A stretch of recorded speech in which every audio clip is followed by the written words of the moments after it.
Bienvenue à toutes et à tous.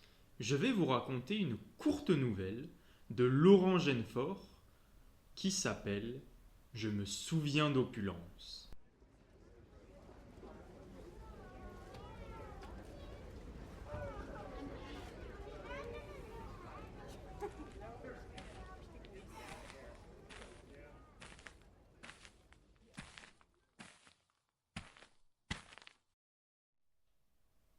Je me souviens de mon premier pas sur opulence, au pied de la rampe du vaisseau, quand j'ai cru avoir écrasé un caillou et que le caillou saignait sur la mousse.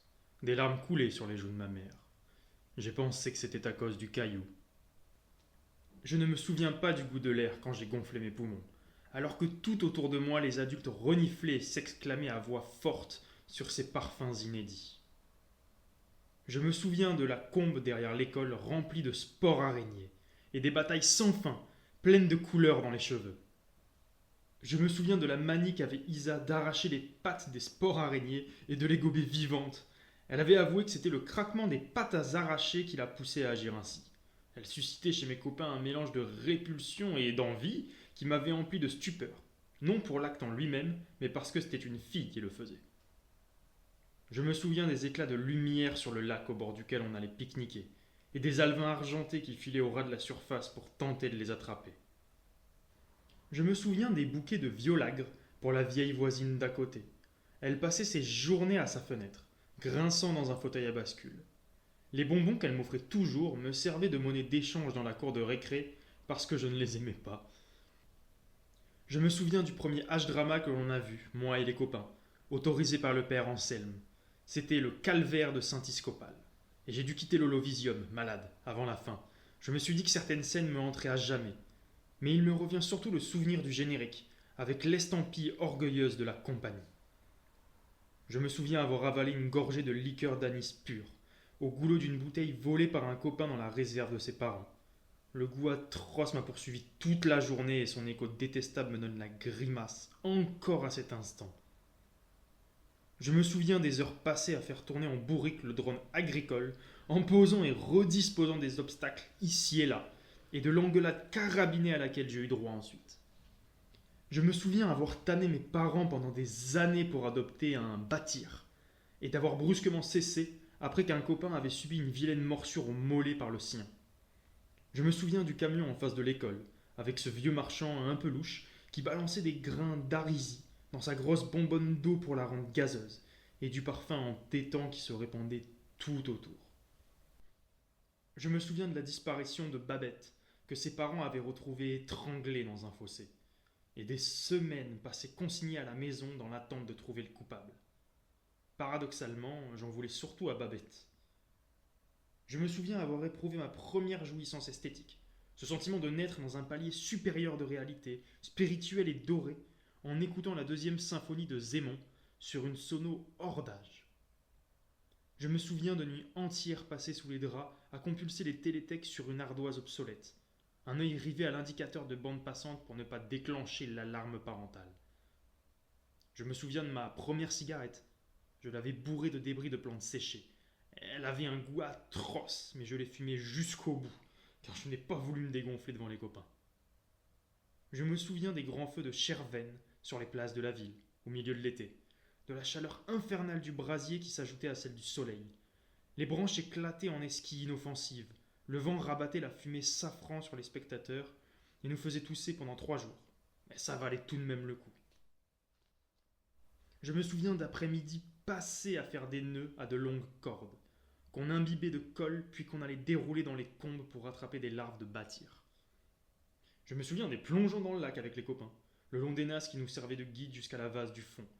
Le jeu consistait à compter les poissons avec le plus de précision possible, avant de remonter à la surface. Je me souviens du cours de biologie sur les règles des filles, qui m'avait paru aussi absconse que le cycle des Chervennes. Je me souviens quand nous faisions le mur pour aller lapider les arbres aux feuilles cassantes comme de la porcelaine, malgré l'interdiction. La joie sauvage de voir les débris exploser par terre avec un bruit de vaisselle. Je me souviens plus du nom de ces plantes, si jamais elles en ont eu un. Je me souviens des constellations que Germino et moi tracions dans le ciel, sur la trajectoire de la grande lune, et l'on finissait invariablement par trouver des constellations des gros nibards et autres constellations de la culotte à ta sœur. Je me souviens de M. Poncier, le prof de sciences irascible, qui refusait d'ouvrir les fenêtres pendant les expériences de chimie, malgré les quintes de tout et les filles qui tournaient de l'œil. Il pestait alors que, de son temps, on savait endurer. Sa peau était toute trouée. Je me souviens qu'un matin, le glisseur en panne, mon père m'a emmené à l'école dans la remorque de son utilitaire tout crotté, et de la honte incandescente que j'en ai alors éprouvée. Je me souviens des colères de ma mère quand je ramenais des chevilles de courtilier dans ma chambre. Elle m'échappait et filait se loger dans les parois en préfab qu'elle grignotait la nuit. Je me souviens de la voix pathétique, retransmise par les haut-parleurs de la ville, du pilote en perdition, de plus en plus crachotante, puis de son extinction brutale quand son atterrisseur s'est consumé dans la stratosphère, nous laissant tous dans un abîme d'horreur, à l'exception de quelqu'un, plus bas dans la rue, qui rigolait. Je me souviens de la couche de pétales, après la première pluie du printemps, qui transformait les rues en gigantesques toboggans pour nos glissades endiablées. Et tant pis pour les engueulades liées à nos fonds de culottes ruinés. Je me souviens de l'essaim d'élidrones d'épandage, mis tous hors service en même temps par le vent de Nol, et qui sont tombés en grêle sur les toits. Je me souviens avoir loupé l'atterrissage du Van Rijde à cause du décès d'un vieil oncle, et d'en avoir conçu un fort ressentiment, car la rumeur avait circulé que le cargo était piloté par une femme. Je me souviens du dernier jour d'école, où il ne s'était pourtant rien passé de spécial. C'est juste que l'air avait un goût de liberté. Je me souviens des bals intercommunaux, inaugurés par la parade d'un drone agricole couvert de fleurs, sur lequel était juchée la plus belle fille de la région, élue pour l'occasion. Je me souviens que ma mère avait l'habitude de jeter par la fenêtre toutes les bestioles qui s'introduisaient dans la maison. Un jour, elle a lancé une espèce de larve, avec une telle force que j'ai cru que la bestiole allait s'écraser en bas. Mais elle n'a jamais touché le sol. Des ailes membraneuses ont surgi de nulle part et elle s'est envolée. Je me souviens de la mode des tatouages mobiles.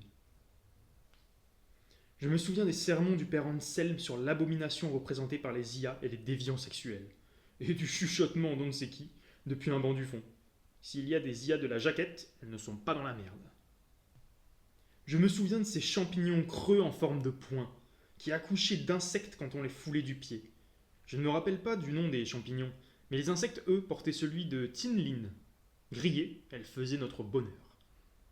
Je me souviens de Jorel, qui annonçait fièrement avoir décroché un poste de navi pour quitter Opulence à bord du prochain cargo.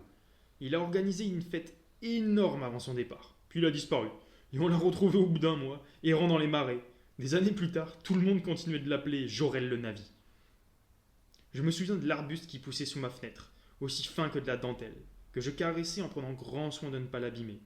Longtemps, j'ai cherché son nom, mais personne ne s'est jamais donné la peine de lui en donner un. Je me souviens des canettes remplies d'air de planètes paradisiaques vendues à la caisse des épiceries, aussi chères que de la bière de Weism. Tout le monde criait à l'arnaque, et il était facile de vérifier que les noms inscrits sur les étiquettes ne renvoyaient à aucune planète répertoriée. Mais chacun en a acheté une au moins une fois dans sa vie. Moi-même je l'ai fait. Sitôt décapsulé, une bouffée de produits vaisselle, trop acidulés pour être naturel, s'en est échappée. Je me souviens de ma première fois, de l'inconfort surtout. Je me souviens du manteau neigeux qui a enseveli le monde, comme il le fait tous les 12 ans. C'était désagréable, parce qu'on n'avait pas l'habitude d'enfiler 3 paires de chaussettes les unes par-dessus les autres, ni d'avoir des vêtements chauds. Mais c'était merveilleux. De temps à autre, les arbres s'ébrouaient. Je me souviens avoir porté un flocon devant mes yeux et découvert une structure pareille à celle de l'arbuste sans nom sous ma fenêtre. Je me souviens du dégel et des tumulus bizarres qui ont surgi partout dans la campagne, agglomérés par des animaux. On nous a ordonné de ne pas y toucher, car ils appartenaient peut-être au cycle de vie planétaire. Germino et moi, on a tout de même fait crouler l'un d'eux pour voir. Il y avait de curieuses radicelles à l'intérieur. Je me souviens du slogan « Le travail fatigue même les drones », peint sur la devanture de l'atelier de réparation et décliné à toutes les sauces. Je me souviens comme si c'était hier de ma première rencontre avec un voyageur d'outre-espace, dans un bar du centre-ville, et d'avoir été très impressionné par l'accent indéfinissable ourlant ses phrases. Je me souviens de ces bâtons tordus que l'on retrouvait au fond des mares et des combes, ou enterrés. Ils brûlaient mal et n'étaient guère résistants, si bien qu'on ne pouvait pas les utiliser. On a compris beaucoup plus tard qu'il s'agissait de fossiles. Je me souviens très bien de mon seul, mon unique amour. De ce matin-là, à son côté, où j'ai éprouvé le Hervig, ce mot qui n'existe que dans les confins, le sentiment océanique de se trouver au centre de l'univers, où que l'on soit. Je me souviens de mon entretien d'embauche comme manœuvre au quai. Mon père l'a appris et, bien qu'il ne m'ait rien dit, j'ai vu des larmes perler au coin de ses paupières. Jamais je ne l'aurais cru capable de pleurer. Je me souviens d'interminables discussions avec les protecteurs de la vie indigène dans des arrière-cours clandestines, de leurs bagarres contre les milices financées par les gros propriétaires terriens. Je me souviens du cadavre d'un activiste découvert dans une décharge, les membres fracassés à la barre de fer, puis d'un autre au crâne réduit en bouillie, et d'autres encore, jusqu'à la dissolution des groupes de protection. Je me souviens du bar des pionniers, où des camarades et moi allions écluser de la bière de Wesn, où des V-pornos s'échangeaient sous le manteau, où les rires étaient authentiques, à défaut des histoires racontées par les capitaines et les navires aux pattes grêles. Sur la vitrine s'étalaient les lettres « Spécialité de Tinling grillé ». Je me souviens de la tempête de sport qui a emporté tout le bétail, des hurlements des chiens affolés par les remugles d'équarrissage. Je me souviens avec plus d'amusement que d'amertume de l'accident de drone qui m'a coûté 3 mois de salaire. Je me souviens du meurtre du président de l'ASCOL et de la suspicion généralisée vis-à-vis du mouvement autonomiste, même après le rapport d'enquête ayant conclu à un règlement de compte amoureux. Je me souviens de la petite troupe de colons dépaneillés sur la piste herbeuse de l'astroport, alourdis par leurs bagages. Je me souviens qu'un gamin avait marché sur un sporolite pour faire aussitôt un bond apeuré. Les copains l'ont agonie de colibé. Quant à moi, un serrement de gorge incongru m'a empêché de rigoler avec eux. Je me souviens avoir contemplé l'espace, par-delà le voile, et m'être demandé si ailleurs, au même instant, un regard autre qu'humain contemplait la voûte étoilée. Je me souviens de la fierté de toute la famille, quand on a sollicité ma cousine pour qu'elle figure dans une publicité, et de la déception unanime à l'annulation de celle-ci. Je me souviens de l'explosion des cuves de carburant sous l'astroport, si puissante que beaucoup ont cru que la centrale à fusion venait de sauter. Je me souviens des restrictions imposées par la fermeture de l'astroport. Pendant près d'1 an, personne n'avait imaginé qu'elle se révélerait si rigoureuse. Je me souviens des couinements des portions débarqués du premier transport autorisé à atterrir à la réouverture de l'astroport. Ils étaient si nombreux qu'ils ont débordé les barrières pour se répandre dans les rues, au ravissement de tous. Je me souviens de la descente de police à la maison. Une escouade d'intervention a défoncé la porte et surgi dans la salle à manger en beuglant, l'arme brandie. Ils cherchaient un trafiquant de kaléidocine, cette drogue qui se prend en gouttes par les yeux. Après, le chef d'escouade a écrit une lettre d'excuse officielle expliquant qu'il s'était trompé d'adresse. Mais la porte détruite n'a jamais été remboursée. Je me souviens que maman a fait des cauchemars pendant des mois. Je me souviens avoir discuté à bâton rompu sur le seuil de la maison avec des disciples de l'IA divine, à tenter de leur prouver que nous ne vivions pas dans une simulation, avant de leur claquer la porte au nez. Je me souviens de la légende d'Jörmungandr, la ville-dieu sise au confluent de tous les univers, le nœud des mondes ordonnés noué quelque part dans le temps, le serpent dont chaque spire est une constante fondamentale, un péché ou une bénédiction. Mais j'ai toujours du mal à me souvenir de ce qui se cache derrière ces titres. Je me souviens de M. Galahan, le vice-président de l'ASCOL, dont la femme souffrait d'une grave maladie. Le lendemain de sa mort, il a rempli un sac à dos, a chaussé des bottes de marche et est parti droit devant lui. Certains habitants ont essayé de le raisonner, roulant à côté de lui ou le surveillant par hélidrone. Mais rien n'y a fait. Finalement, on l'a laissé filer et plus personne n'a entendu parler de lui. Je me souviens des mouches à foudre qui, quand elles s'assemblaient en essaim au-dessus d'un arbre particulier, produisaient un énorme éclair qui les abattait toutes.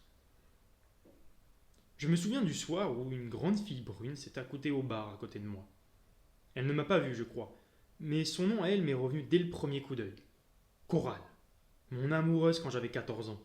Une rumeur avait circulé dans la cour selon laquelle elle s'introduisait des larves de bâtir dans la chatte pour se faire jouir. Ces dénégations n'avaient abouti qu'à amplifier le harcèlement. Au bout de 6 mois, la pauvre avait dû quitter l'école. Au bar, j'ai détourné la tête pour ne pas être reconnu. Parce que, à l'époque, je ne l'avais pas défendue. Je me souviens avoir espéré, si elle m'avait aperçu, qu'elle n'ait gardé aucun souvenir de moi. Je me souviens m'être rappelé qu'enfant, je rêvais de devenir adulte pour pouvoir faire ce que je voulais. Je me souviens de ce fait divers courant les astroports.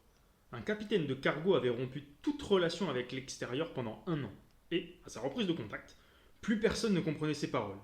Son IA et lui avaient développé un langage entièrement neuf, indéchiffrable, sans aucun rapport avec ce parler ailleurs. Le mystère médical s'était mué en mystère métaphysique lorsque, à sa mort, des adeptes avaient prétendu que sa langue était d'essence divine et permettait d'accomplir des miracles. Je me souviens de la chute de Dirac-Ta à la fin de la guerre des ceintures, retransmise par les télétechs, et qui avait tant clivé l'opinion. Je me souviens des douleurs à mes genoux, comme des éclats acérés crissant sur les rotules, après avoir randonné dans les montagnes de verre. Je me souviens de l'existence que nous avons menée, Isa et moi, avec la distance non pas d'un entomologiste, mais de l'observateur d'une entité étrange, bicéphale, tout à fait extérieure à moi. Je me souviens de l'affaire du Vank.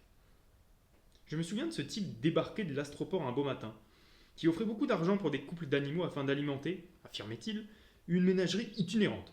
Il a acheté des bâtires et des matracas, avant qu'un avis ne parvienne aux autorités. En réalité, l'homme récupérait des carnassiers pour une chaîne consacrée au combat d'animaux. Je me souviens d'un reportage au sujet d'un temple érigé quelque part, sur un môme de la couronne au nom imprononçable. Son pavillon central abritait des chapelles tout en flèche et en beffroi, un holovisium montrant la vie du prophète, et une école religieuse. Ces bâtisseurs avaient utilisé comme matériau de construction un champ d'astéroïdes sacrés. La roche, garnie d'inclusions inégales, dégageait d'étranges épices. Et il n'était pas rare que des visiteurs se fassent surprendre à la lécher afin de capter leur fragrance. Le spatiolite ne se prête guère à l'édification de bâtiments. Aussi le temple nécessitait-il des réfections fréquentes. Des pèlerins étaient régulièrement écrasés sous des blocs, ce qui n'empêchait pas les convois d'affluer. Je ne me souviens pas d'un quelconque regret de ne jamais avoir eu d'enfant. Ou peut-être que si, fugitivement, mais rien n'est moins sûr. Je me souviens que le soleil d'opulence, jadis, était plus chaud sur ma peau. Je me souviens d'Arago, de Corinthe, de Toliou, d'Ilos, de la Rosace, de Dareth, d'Estaïsi, de Félia, d'Ardouli, de Paron, de Zamaride, de Noldaz, de Ramounouri, de Talan, de tous ces mondes sur lesquels je ne suis jamais allé et qui pourtant me manquent. Je me souviens avoir pleuré le décès de mes proches comme un acompte du mien. Cela m'effraie aujourd'hui, alors que ma vie empile un millefeuille de souvenirs aux tranches de plus en plus fines. Je ne me souviens pas avoir appelé la mort, et malgré mon désir de m'y dérober, je la sens arriver, elle qui ne m'a pas oublié.